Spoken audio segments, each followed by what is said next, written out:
Distinguished ladies and gentlemen, welcome to another thrilling episode of Young and Useful, where we tell compelling story. Let me say it again, compelling success story of young minds who against all odds are getting their dreams, realized against all odds. We tell the stories of people who are young and also useful in the society. You don't want to miss this episode for any reason in the world. You will love these guys. Stick with us. Don't go anywhere. My name is Adeoluwa. I'm your host, and this is Young and Useful.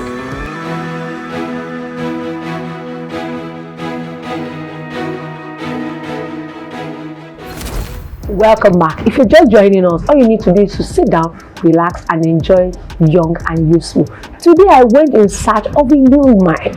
Well, maybe it's your boyfriend, I don't know, one of your boyfriends, but I'm very sure you are crushing on this guy.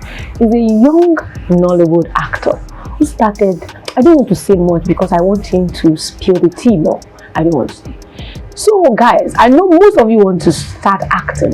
Yes, you want to, if you ask young minds these days, say, I want to be an actor, I want to be an actor. But sometimes, maybe you should listen to the story of these young people too. It might not be as easy as you think it is. But not until you hear from them. I have one of those guys here with me today. I'm talking about Adeoluwa Akintoba, a young, thriving Nollywood actor.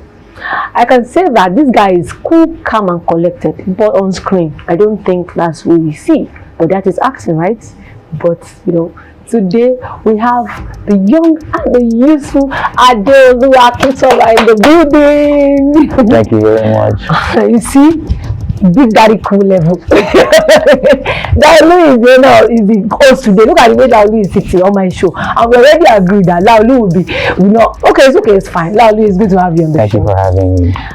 Laolu, before the firing, I said you are too, but it's okay. Now, how did you start? Because, like I said the other time, so many people want to act. Why is it that in your generation, everybody wants to act? Can you answer that? I would say that everybody wants a quick rise to success. I feel like it's always in front of television, which isn't the case. How did I start? I started in 2020, but before then I had shot something in 2017. It was a Christian film. Okay. It was called Double Ransom, but I started in 2020 with Prophetess. October 4th, if I'm correct. October 4th, 2020 That's was my 5 years ago. Yeah, it's my first time on a film set, on a professional Nollywood film set, and since then, I've been in Nollywood since then. Wow. What was it like being in Prophetess? Who is the person that really believed in you and said, okay, I'm giving you a shot? I would say it was my uncle, Adeoluwa Fresh, Mr. Akintoba, and also Mr. Ni's wife, Vicky. Okay. So what happened was they came to Ibadan to do the auditions for Prophetess, and then I did the audition and everybody gave me a star. That was my first audition ever because I didn't even know what an audition was like. I remember that morning I was Googling how do you do an audition. I just did what I usually used to do because I used to work on radio. I just did something that I would do on radio and they liked it, and then 2 weeks later I still have the screenshot on my phone till today that you've been chosen to act in Prophetess. And interestingly, I also worked behind the scenes where I was also the costume assistant on the job. For Prophetess? Yes, for Prophetess. So I would say it was Mr. Nee, Vicky, and then I also met someone on set, Valerie also. All of these people have been, all of these people have been very instrumental to my success in Hollywood. Wow. You used to work on radio before. What radio was that? That was B97.9 FM. Okay. Then I got laid off because of COVID-19. Wow. How was that experience? At first, it hit me like a shocker because I was the first core member they had retained. I was the first core member they had retained because anything I set my mind to, I make sure I do it successfully well. And, you won't question my work ethic and all that. So I made sure I did. Which led to me being the first core member that was retained. Then COVID happened, and due to that, they laid off staff. And I'm just not someone to just sit down and not do anything. I then reached out to my uncle that I mentioned, Adeoluwa Fresh, and I was like, I want to learn cinematography or just something to keep myself busy, something else in the creative field. And then he was like, okay, come on. From there, I was learning that, doing some social media stuff, and then that was where I also met Mr. Akintoba on set of Prophetess. He said he was keeping himself busy. He wasn't just sleeping, drinking, and waiting for the next big thing to happen. Yeah. You went ahead to get what you wanted. How has it been 6 years down the line in the industry? How has it been? It's not been easy. It's not Because everybody see the fine line. It's not how been you get easy. yourself, your hands dirty. Yes. How do I? I remember starting out. I didn't move to Lagos until June 1st, 2021. That was when I moved to Lagos. So I've been in Lagos for about 4 years, give or take. I've been in Lagos for about 4 years, and even then I was still doing costume jobs. Wow. I was still doing costume jobs. I remember I've been costume assistant on My Village People, costume assistant on Progressive Tailors Club. Wow. Costume assistant. That's so much. That's big. Costume assistant on Prophetess, like I mentioned. Costume assistant. I also helped them when it came to Hey You. I was the costume assistant for that. I also costume assisted for The Man for the Job. Oh, that's Yeah, The Man for the Job. Yeah, Mr. Nee's film. So like mostly Mr. Nee's films, and then I've also gone ahead to do costume assistant for for a film. I was head of costume for a film and all of that, and he won an award. It was a Christian film and he won an award. Glory to God. But I always made sure that aside from acting, I was always doing something along the line, because until 2022 came and Valerie was like, you can't keep on doing costume with me so that you don't confuse people. So I'm going to let you go and do your thing. I'm like, I don't want you.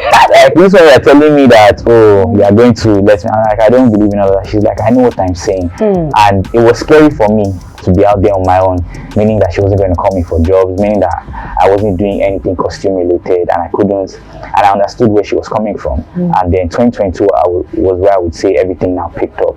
But then I now did Tiger's Tail, I did Sister. Sister. Yes. Sister was amazing. And I also got feel like slapping you. Because how did you just switch on your mom like that? Auntie B, thank you for Sister. Yeah, I did a couple of amazing stuff, and since then it's just been there upward with God. But I always make sure along the line I am doing something to keep myself productive. Are you going back to costuming, or you're focused on acting permanently? Or if Valerie calls you today, or whoever calls you, are you coming? You'll be like, okay, I'm coming. So I like the idea of costuming, because costumes actually tell the story of the film. Okay. So even if I don't go back to costume, because I do want to make my own stuff also, you would see that the costuming in the film would be very intentional with it. So maybe not go back to costuming, but maybe consultancy for it, because I still read up, because I would like to call myself fashionable. So I always read up on like fashion, the color, what colors do these tell in the story of film, all of that type of stuff. Wow. So sometimes we can shock us, right? Yes, I might decide to shock people. Well, we wear auntie, you understand? So let's talk about Nollywood. What do you look for in the script that made you say, okay, I'm going for this script? What are those things that will intrigue you in a script for you to act in it and be like, I am on this project? So I always look at three things. I read it from a very neutral point of view. I read it from the character's point of view, and I also read it from the viewer's point of view. So neutrally, like, okay, to me, what does this script say to me as Adeoluwa Akintoba? Then what does it say to me as the character in the film, and what would this say to the viewers? And because of that, I've always set the standard with the scripts I always want to do and whatever it is I want to tell, especially with my brand. So for Sister, it was the fact that, it was a struggling mother raising up with 2 kids, and the children really loved her. And it spoke to me because I love my mom, and she's not a struggling mother, thank God. My parents are still together. But the character spoke in such a loving way to his mother and was always there for his mother. So that's why I decided to do the script. For Tiger's Tail, it was the story of a young boy who society had pressured him to do, certain stuff. And there's a lot of young boys out there that, 10 years down the line, they would watch Tiger's Tail and see that they don't have to go this line because the character eventually dies in the film. But The Artifact, it was Nigeria's first adventure film. We're traveling around Nigeria. I'd never done that before. It was something new to see. So Make Nation also. It was Africa's first tech AI focused film.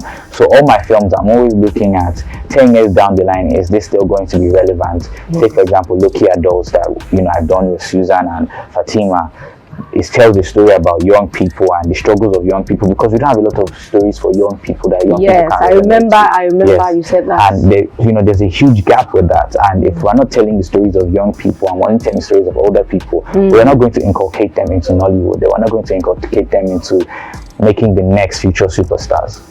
So has it been being a young actor in Hollywood? You understand, like you said, I remember the interview we had the other day, and you said that Hollywood movie for young ones are not that much. Yeah. That you are telling the stories of adult. Do you think that there's a vacuum you people need to fit, or you just tell your own story yourself, or you think that the producer should look into telling more stories of younger ones? Because I mean, you are the future of tomorrow. Yeah, so I would say it's everybody's job, in the sense that producers need to tell the stories, but nobody wants to take a risk, because nobody wants to take that big risk, because like they're like, who will watch it? And then also it's a case of the young producers also telling these stories, because if you are not willing to take a risk on yourself, why should someone else come and take the risk for you? Which is what Susan and Fatima Binta James are doing, and which is why I love working with them almost all the time, which is what Lotana is doing, which is what Mr. Akintoba is doing. There's a lot of people that are focused on telling young people stories, because truthfully the future is now. Susan is doing a great job. Susan is doing a great job. The future is now, and if we don't start telling those stories, when do we want to tell them? Because it just leaves a huge vacuum for 15, 16, 17-year-olds, even 13-year-olds. They don't know what to expect in, when they are at these ages, at this crossroads in these ages. And I feel like characters go a long way. Look at how, characters from High School Musical shaped a lot of us. Exactly. Characters from Disney films, Hannah Montana, everybody was going people watch a lot of we watch a lot of that, but we don't have that for us here in Nigeria. And I want to be part of people that, say when a young boy is like, oh, I want to be like this character, I want to be like JJ in The Artifact, I want to be like this in this film, that type of stuff. So all these stories need to be told for the cultural standpoint of Nollywood, to fill the vacuum, because it's a very huge vacuum that needs to be filled in less than 2 to 3 years. It's a tough job, but if I see the resources, it's doable. If I see the resources, I'm going to do it. So maybe you are going to chart the revolution. Who says? I'm looking forward to that. I mean, Susan started. Yes. I mean, if you join, you have the likes of Kayode. I mean, you people can just take the mantle and tell your story. Even if producers are not ready to take the chance on you guys. I mean, you have more opportunities. I mean, you are self-inspired these days. You don't have to psych you guys up to do your thing. All right, let's leave Nollywood and let's talk about you. You talked about the fact that you started from a Christian movie, a gospel. So tell us about that. I don't want us to leave that. So I started from it was called Double Ransom, about a proud child that was kidnapped, and parents. Was it from your church? Was it? Yeah, it was an independent filmmaker from the church, and for 10 years now he's been telling gospel films. And shoots it on smartphone. Shoots it on his smartphone, which is, you don't see a lot of that in Nigeria. He keeps on doing that. His name is Oladipo, my uncle that I had mentioned. So he keeps on doing that and then, aside from, I love the fact that I'm big on God. I don't joke with God at all. If you notice along my career, I always make reference to, I've only gotten this far with God because most of my opportunities were literally divinely orchestrated. It's not like, because of the people or connections. It was basically just favor, most of the stuff I've done. It surrounds me like a shield. Yes, so that type of thing. I'm big on telling stories, either gospel or secular. And truth be told, as much as I'm a Christian, we need Christians to shine in the secular world, because in the marketplace. Yes, in the marketplace, because I need to be shown as a Christian in the acting marketplace, that type of thing. And it's very important, because if we say that, I should just be acting in gospel films alone, yes, the word can still reach people, but I need to spread the word to people in the secular marketplace, that they see my lifestyle, they see that, he's completely different from how we do things here. That alone could preach to people. Guys, if you see Adeoluwa in some movies, you'll be like, okay, because me, I'm surprised now. Because this is not saying, it's not the one I saw in Slum King. Do you understand? There's another one I was going the other day. And I think you like to act alongside with Kayode a lot. You just happen to always be on the exactly, because I think you and Kayode, that's not what I'm saying all day. I was just like, I mean, so sometimes, as much as we are Christian, they give you roles that don't look like you at all, and you acted very well. I mean, Pastor Sean Fakwa. I mean, by the time you see Pastor in Blood, have you seen Blood Covenant? You see, you don't even know that this one is. But when you see Sean Fakwa outside acting, you know that this one carry fire. But and I really like that about everyone in the industry that are firebrand, but we don't even know, because sometimes I feel that audience judge, right? With the kind of character you play. You think you're a judge most of the time, because I just mentioned one. Yes, I know people judge a lot. They're like, oh, how can you be kissing in a film? Okay. Why are you talking about being a Christian? They're talking about being a Christian. You're kissing in a film. I understand that, and I completely. Okay, what do you want to say about that? I would say that if it needs to be, so one thing I know is I'll never go naked in a film. Okay, those are your... Yes, I would never go naked in film. I'll never, you won't see me doing naked scenes or that type of. But if the story, if the character, if I'm supposed to portray love to my girlfriend or to my wife, when I start taking on those roles, are you trying to say I shouldn't kiss my wife? And because the film depicts reality, so are you trying to say that when someone really loves someone, we shouldn't kiss? Because it needs to be told. It's my line of job. I'm not just doing it because I want to. If I'm married and you're saying, as a married man, why are you kissing? It is my job. This is what is bringing bread on my table. If you have something else that will give me money, bring it. You can bring it. But and I feel like as Nigerians, we practice a lot of religion in Nigeria, and we don't practice Christianity. For me, even Christianity is not a religion, it's a way of life. It's a way of life. And if I say I serve God, how I serve God is not your business. You don't know if I've had the conviction in my spirit to do it. And then as you grow with Christ, also your convictions also starts to grow. So it will get to a point also you probably see me not doing certain things again. And that's because as you start to look more and more like Jesus Christ and God. So everyone is on their own spiritual journey, because you've been told that this and this, you haven't even removed the log in your eye and you want to remove the speck of wood in someone's eye, and that's what we do a lot in this country. Guys, that's Pastor Adeoluwa Akintoba talking there. And the church say amen. So Adeoluwa, let's talk about your parents when you were doing costume, or their reaction. I mean, how supportive are they of your career? How happy is your mom? Like, okay, no problem. Because if people are enjoying these days, I remember when I got admission to do theater, they said, I not in this world, not in the next. But now we see parents. What was your parents' reaction? That's the beauty of this young and youthful age. So, my parents, they didn't understand it at first, like why I wanted to do that. Like, my parents have always been a traditional. My dad works in media, general manager of Galaxy Television.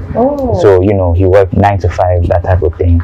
My mom is a lawyer and she's also a businesswoman. And when I told them that, this is where I see myself going into now, they were like, they didn't understand it. When I told them I wanted to move to Lagos, my dad was like, why are you moving? Like, so when I wanted to move to Lagos, what did you study? I studied political science. I remember when I called him my first year in school, I was like, I think I found out I actually want to do mass communication. He's like, we paid for political science, so do your 4 years in it. And that is very true. Like, do your 4 years in it. When you want to do your master's, you can follow the line of mass communication or something along that line. I graduated with it, they were happy, and then I ended up in radio. And then radio, like I said, they laid me off. And then when I now, went into acting, and I saw that, okay, this is where I see myself going. I'm passionate about this thing. That's how I told my friends I want to move to Lagos to pursue this thing further. They were like, Lagos, we don't know about that until I parried one time. I'm like, June 2024, I just said, I'm carrying my things, I'm going to Lagos. They're like, okay, no problem. We believe in you. Where are you going? What are you going to be doing? I said, don't worry about that. So down the line, they eventually now started seeing that this boy is doing very well in this thing. I would say, like, when I first started, I had their support about 40%. Now my parents are now 1001% behind me. Of course, they will call me. Are you on set now? Yes. They're like, are you on set now? How is it going? Any new jobs so far? What are you doing now? Do you need us to play along with you to get something? I'm like I'm now like they're fully in support of it. Like I recently shot something for myself, a mini IG series on relationship, and they were like, okay, we'll see what you can do to support you. So my parents have honestly been my backbone, my entire family, honestly, even my uncle and auntie. They always ask me, I hope they don't cheat you. They hope they don't cheat you when it comes to negotiation. Yes. I'm like, no, they don't. I'm always there. Like, if you need anything, just let us know. So everyone in my family has been fully supportive. So I'm grateful for that. Wow, I think we should say thank you. Yes, honestly. So big up to my parents, Mr. and Mrs. Akintoba. Oh, and you are doing a great job with the son so far. Yeah, thank you. So let's talk about, you said you started a relationship series on IG. Yes. How old are you that you're doing relationship? So have you because nobody has lived this one before, we are all figuring it out. Yes. Do you understand? So I mean, relationship, sometimes you don't have to have a target or something for you to talk better on it. Yeah. That's a disclaimer. So what inspired you to start a relationship series? How do you want to tell a relationship series to convince people? You are not doing that to convince people though, but how did you consider the idea in the first place? So it came from the line of wanting to do my own thing. I got tired of, I had to wait for this producer to call me. What if I start my own thing? And it was also a way for brands to reach out to me to say that, oh, we see what you're doing, let's partner with you on this, all of that type of stuff, looking for ways and opportunities to put myself more out there. And I thought relationships are always a conversation starter. Let me do something with a relationship series about a guy who is always in different relationships with different people going through. So there's an episode where that talks on how his girlfriend wants him to post on social media, all of that. You see couples wanting to say, oh, why don't we do stuff for social media? There's one of where the guy feels insecure in the relationship and he pushes his girlfriend away, where there's couples that self-sabotage each other because they're scared of where the relationship might lead to and if it's successful. Basically telling stories that people have experienced and have lived, and basically conversation starters. That was honestly the idea behind it, to tell these stories. I don't even draw from my experiences alone. I draw from experiences that my friends have had, from what other people have had. So it's, for something like that, it's endless. The ideas and the possibilities with it are endless. And with relationship, you can go more and you can honestly go more and do more from it. All right. So, like you said something about relationship, I just want to ask that the young and the youth. So why are you so mindful about relationship at a very young age? You see a 21-year-old girl, she say that, oh, I have 4 exes, and I'm like, how? 21? I can't remember any relationship while I was 21 because I was in school. I was trying to fight for my life, trying to fight for my CGPA. When I mean, our life was just different. I am particularly so, like, I love your generation because you guys get a lot to dream. Of course, when we were in school, we dreamed and all that. But what is the relationship with young ones? Please tell me. 21, 4 exes. I would 22, say, like 5. I would say people are seeing a relationship as a get-rich-quick scheme, especially, when you have a boyfriend, you see him as your cash machine, all of those things. That's why if this boyfriend is not providing this for you, that's why you have this boyfriend, that's why you have that boyfriend. Same thing with guys also. Or if this one is not giving me sex, at least she'll give me something. If this one is not giving me sex, she can cook for me. You hear people saying that, and it's very mind-boggling for me because I don't think like that. I'm of the opinion that you shouldn't use people for, I believe in strategic relationships, meaningful relationships. So if our relationship has to be something that both of us can benefit from and not just one party is benefiting from.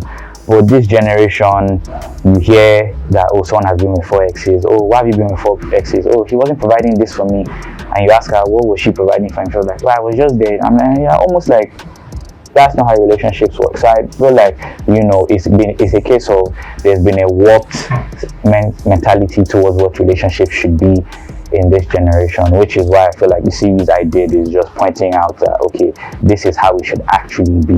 This is the meaning of what a relationship should be between the male and the female gender. And there's also going to be parts of it whereas the male gender is also calling out the male gender also on their behaviors towards the female, and female gender is also calling out female gender behavior on how they treat the male gender also, because it's very important that we talk to ourselves. You think the men, you people, you young men, they are pressured because every time you come on social media, everybody is talking about the fact they want to collect girlfriend allowance. I mean, are you not pressured? Because I can't. How are you at the point? Whenever I see all those posts on social media, I want to comment. And maybe if I comment, You know, sometimes it be like, it's not, nobody triggered me. I'm just so particular about the young men in the generation because they ask you to give them what's that one? Money for weed. But bone straight. Why is a 21-year-old boy starting with the or buying wig for someone? Is it that you fell from wherever? You don't want to work? Are you not the one enabling these girls? I just want you to answer that. I know that's away from young and useful, but we need to talk about so I think the answer to that is also lies with the older generation also, because these girls have sugar daddies, right? Okay. And at the end of the day, the girls can marry their sugar daddies, and because they've been used to a certain lifestyle that the sugar daddies have provided, then you hear them saying that they want this from their boyfriend, or that's probably 2-3 years older than them, that is still trying to get on his feet. And also that, and it's also a case of we've demonized hard work and we celebrate get rich quick scheme. So when you hear someone is working hard for his money, all of that, girls are repelled by that. By most, I wouldn't say all women, but you see like most girls on social media are saying that, you know, I don't want anyone, any 9-to-5er, like someone that is working hard and diligently for his money, you know, but you see them celebrating the one a Yahoo boy that would provide all of these things for them, because truth be told, if you look at their wish list, it's only someone that is into, only someone that doesn't know what to do with money, or someone that's into criminal activity. We have seen one wish list, right? I've seen a couple of wish lists and it doesn't make sense to me, because I'm also of the belief that if you can't provide these things for yourself, you shouldn't expect someone to provide these things for you. Bam. How do people call it? Did I get it? Yes. So if you can't provide these things for yourself, so if I can't provide something for myself, I'm not going to come and ask someone to provide it for me unless I see that the person is in a much more, say for example, my father is much more established than me, so I'll probably just ask him for like a loan, or you know, or please support me in this.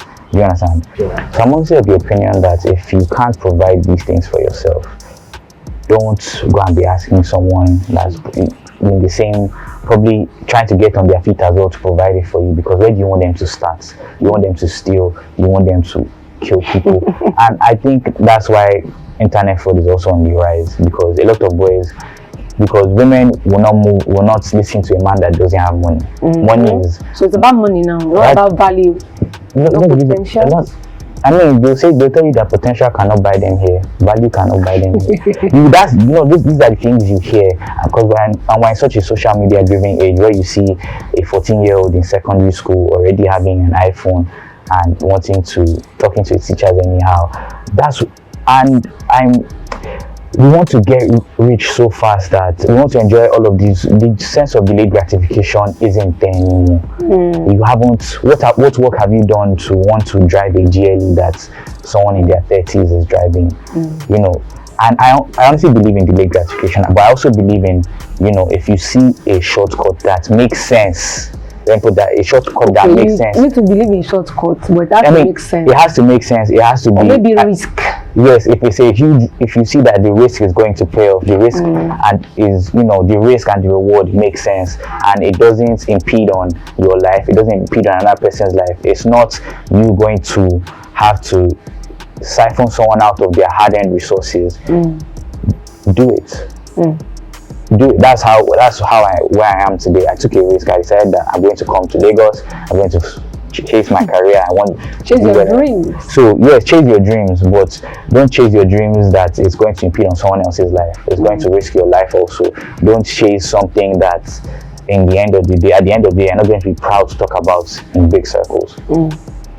Wow. Fortunately on this show, like I said the other day, that young and youthful celebrate the dreamers, those who dare and those who do, and that's what exactly Adeoluwa is doing, and that's why we are celebrating Adeoluwa. And this is actually not, he hasn't even started his career, it's just on his way. So you people have to watch out for Adeoluwa Akintoba, because this guy right here, I don't think Nollywood is ready. Even the world is not ready.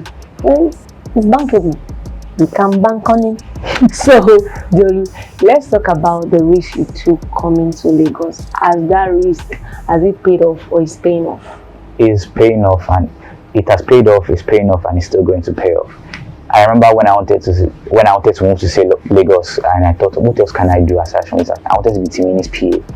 And I reached out to, like, Timini and I are close, you know. I reached out to Timini that, how far I want to be your PA, like. Did you know him before that time? I had met him on set. Okay. And, you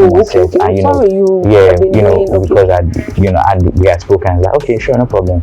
And then, you know, we spoke about my parents were largely against that. How would you want to be someone's PA? Like, do this and that. You have a university degree, you want to be doing PA to someone? Like, they don't seem to get it. That sounded so much like that. And then when Timini and I were about to finalize, you know, me being his PA, he was like, bro, I see what you're doing and everything. I think you being my PA won't pay out for both of us. And then he now sends me some money. Wow. He now sent me some he now sent me some money. 5 years down the line, Timini is not like, bro. Timini is not like, bro, I'm seeing what you're doing and everything. And I'm very sure he's proud of you. Yeah, I'm proud of me, and he's like, oh, I know that they are coming to take over, and I know you're going to do better than I am. And he's almost always praying for me every time we see, almost always pitching me in rooms. Wow. Anytime he sees me, he's always. So it's not only me that is pitching, so there's a lot of people that, you know, want to see me succeed, and I'm glad that Timini is one of them. He's honestly like a big brother in the industry that I'm grateful that I have. Wow. Timini, wherever you're watching this from, God bless you. Thank you very much for doing this for your brother. So Adeolu, I think we are so convenient and we can talk from now till like in the next 2 hours.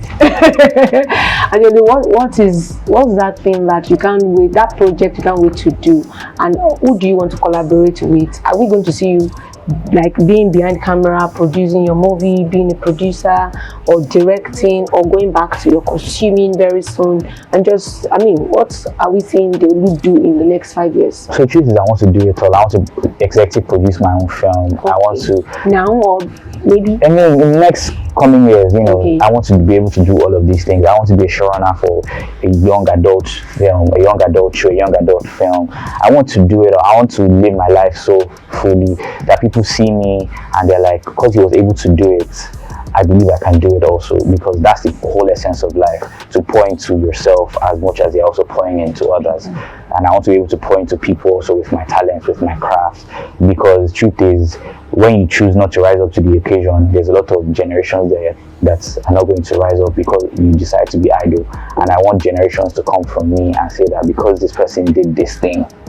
But like projects, I don't just see myself as a Nollywood actor. I want to be an international actor. Yes, I want to be one of the Hollywood, people. are you ready? I want to be one of the people that has been in Hollywood, has been in Bollywood, Pan-African actor, has been in South African productions, Kenyan productions, all of those things. So yeah, that's where I see myself in the next coming years. Adeoluwa Akintoba, the international star. Guys, you hear you from this place. So guys, what else do you want to hear from Adeolu? Adeolu is an international star. He said he wants to act in Nollywood. He's already acting. He's going to be in Bollywood. Watch out very soon. He's going to be, he wants to, guys, even on, what's that, K-drama, you know, Adeolu is an international star. And we're celebrating him today on the show. It's been an amazing time celebrating Adeoluwa Akintoba. You have heard that it's not easy behind the camera. He has been through a lot, do you understand? And this is probably 5 or 6 years in the industry. So it's not that he just got here yesterday. He has a lot.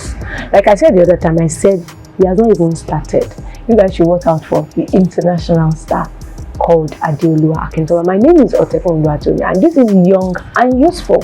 See you next in our next video. Bye for now. Bye.